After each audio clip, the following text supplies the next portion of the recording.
Have you ever watched someone you care about simply go silent after being hurt? No explosion, no argument, no tears, just quiet. And before you even realize something is wrong, they have already made a quiet decision about you and about their relationship. Most of us read this completely wrong. We call it the silent treatment. We call it emotional immaturity. We assume they do not care enough to fight. But that reading is not just wrong, it is the very thing that pushes them further away. My name is Pop, and I study the hidden psychology behind the way people process emotional pain. If you want to understand yourself or someone you love at a deeper level, subscribe and hit the like button. Because here's what psychology has been quietly confirming for decades. Silence is never empty. Beneath that still, calm surface is an inner world working at an intensity most people never get to witness. To truly understand why some people go quiet when they are hurt, you have to completely let go of the idea that silence is a choice. In most cases, it is not. It is a biological response. Dr. Stephen Porges developed what is known as the polyvagal theory, a framework that explains how the nervous system responds to threat. And emotional pain to the body registers as a very real threat.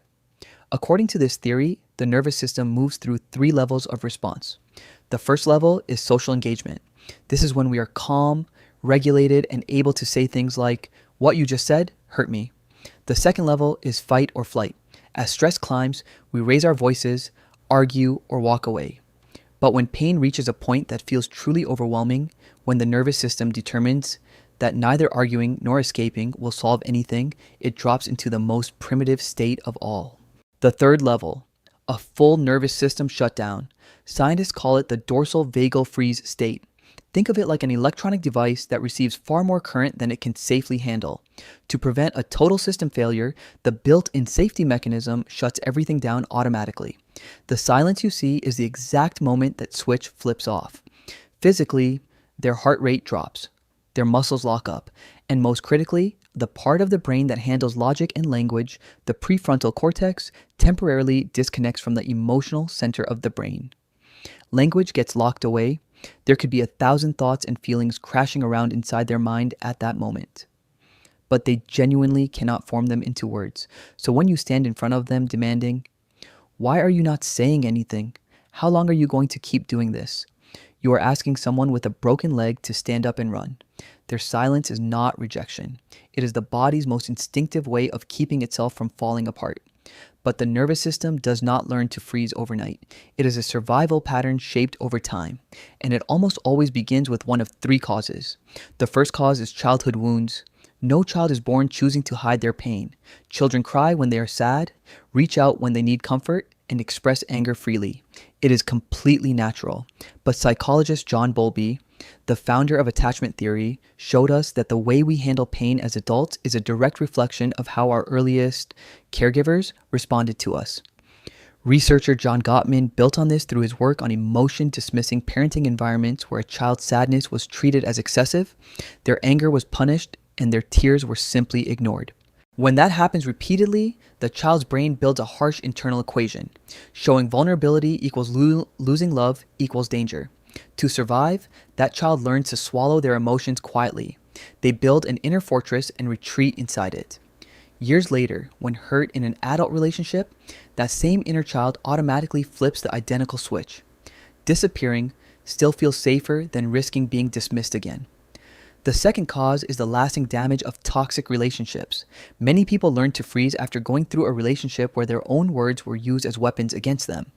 Gaslighting, manipulation. Every attempt to speak honestly was twisted, reversed, or turned into evidence against them. They explained, and it was picked apart. They expressed pain, and they were told they were being dramatic. After enough of that, the nervous system stops trying. You choose silence not because you have nothing to say, but because you have learned an unforgettable lesson. Speaking only ever made things worse. The third cause has nothing to do with past damage at all. It is simply how some brains are naturally wired. Psychologists refer to these individuals as internal processors. Some people think out loud. The more they talk during conflict, the clearer things become for them. Internal processors work in the complete opposite direction. They need to resolve things internally before they can speak them aloud. For these individuals, especially those with sensitive nervous systems, a heated argument sends an overwhelming flood of information and emotion into the brain at once. It is like forcing an older computer to open 100 applications simultaneously. The system freezes. Pushing them to respond immediately does not help. It causes a complete crash. Their silence is not avoidance or stubbornness, it is a loading screen. They need quiet from external pressure so their mind can organize the internal chaos before they can reconnect. Whether it comes from childhood wounds, a toxic relationship, or simply the way they're wired, one truth never changes. Their silence is never empty. So, what is truly happening beneath that quiet exterior? The first psychological truth is that their mind is working at full capacity. Neuroscientists identify this as overactivation of the default mode network, the brain system responsible for self-reflection and imagining future outcomes. While they appear still and almost cold on the outside, internally they are running an exhausting mental loop. Was it my fault? What did I say wrong? What did they mean by that? If I speak now, will it make everything worse? They are replaying the conversation again and again, analyzing every word and every silence within it. They are not checked out. They are completely trapped inside an analysis loop with no clear way out through words. The second truth is that their silence is often actively protecting the relationship. Every person has what psychologist Dr. Dan Siegel calls a window of tolerance, the emotional range in which we can function and communicate without causing harm. When someone who tends to go quiet gets hurt deeply, their nervous system is pushed hard beyond that range. These individuals often have a sharp, almost painful awareness of their own emotional limits. They can feel an intense surge of raw emotional energy rising the moment the wound is fresh, and they know something crucial. If they speak right now, what comes out will not be honest expression. It will be damage. The harshest, most cutting words they know, words that could leave marks that never fully heal. So they go silent, not to punish, not to manipulate, but to hold the storm inside long enough to protect something they care about. The silence we read as an attack is actually the strongest shield they have. The third truth is perhaps the most painful one of all. The more you push, the deeper they freeze. You have likely seen this play out before. One person follows the other from room to room, asking over and over, "Why are you not saying anything? This is so disrespectful." But every demand for an immediate response pushes the nervous system deeper into freeze. The pressure to talk right now does not unlock them. It confirms their oldest fear, that their emotions are a burden and they do not have the right to process pain on their own terms. If pushed far enough, they may eventually say something, but it is almost never the truth. It is just something to end the pressure, and any real connection gets cut off before it ever had a chance to form. Consider someone like Ethan. He is in a long-term relationship, and one evening his partner makes a careless comment about him in front of their friends. Something small. She probably did not even notice. He smiles through it. On the drive home, she asks if he is okay. He says yes, and in some way he means it because he has already folded the hurt quietly into a drawer somewhere and closed it. She does not ask again. 3 weeks later, he realizes he has been a little less present. Not dramatically, just slightly less there. He cannot explain it clearly. She does not know there is anything to explain, and the distance between them grows from something so small it never even had a name. That is the danger of this pattern at its most subtle. The wound is almost never the big, dramatic argument. It is the small moments that were never spoken. And eventually, the unspoken starts to take up more space than everything that was actually said out loud. Psychologist James Gross, through research originally conducted at the University of California, Berkeley, documented something critical here. When people suppress emotional expression, outward behavior may decrease, but the internal physical response does not disappear. In fact, it tends to intensify. Cardiovascular arousal, nervous system activation, the body holds what the face refuses to show. The hurt does not go away, it just moves somewhere. No one can see it anymore. Now here is something that matters greatly. This silence is not permanent, and it is not a cold, calculated strategy.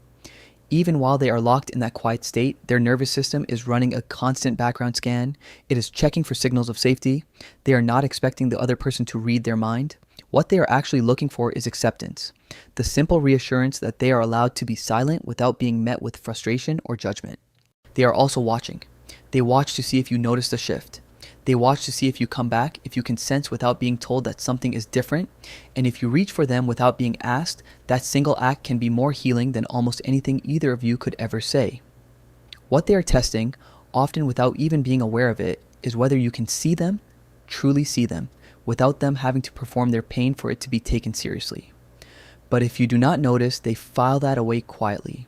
They revise what they believe about the relationship, not with anger, just with a small silent withdrawal. And the most heartbreaking part of this entire pattern is this: the deepest cracks in a relationship almost always form in complete silence.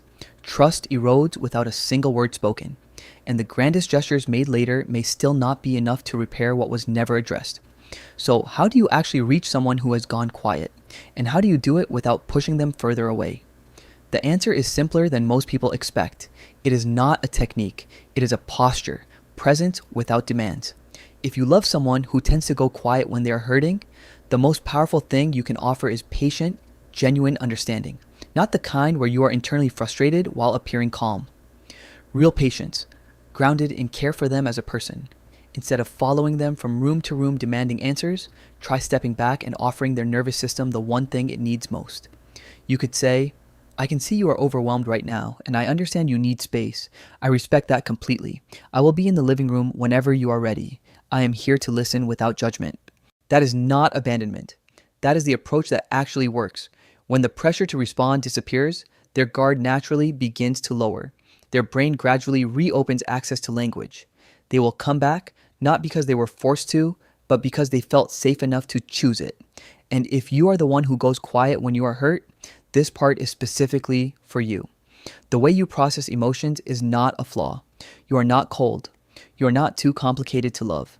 Your pace is slower than the noisy world around you because you are working through deeper layers beneath the surface. That takes a kind of courage most people never even recognize. But here is the honest reality. Silence can be a shield, and a shield has its place. But when held too long, a shield becomes a wall, and eventually it blocks the very love and connection you are quietly hoping to find. The most practical step you can take is to start building what you might call a safe exit. Instead of going completely silent and leaving the people around you confused or anxious, try offering a small signal. Something like this: "My mind feels stuck right now, and I cannot find the right words yet.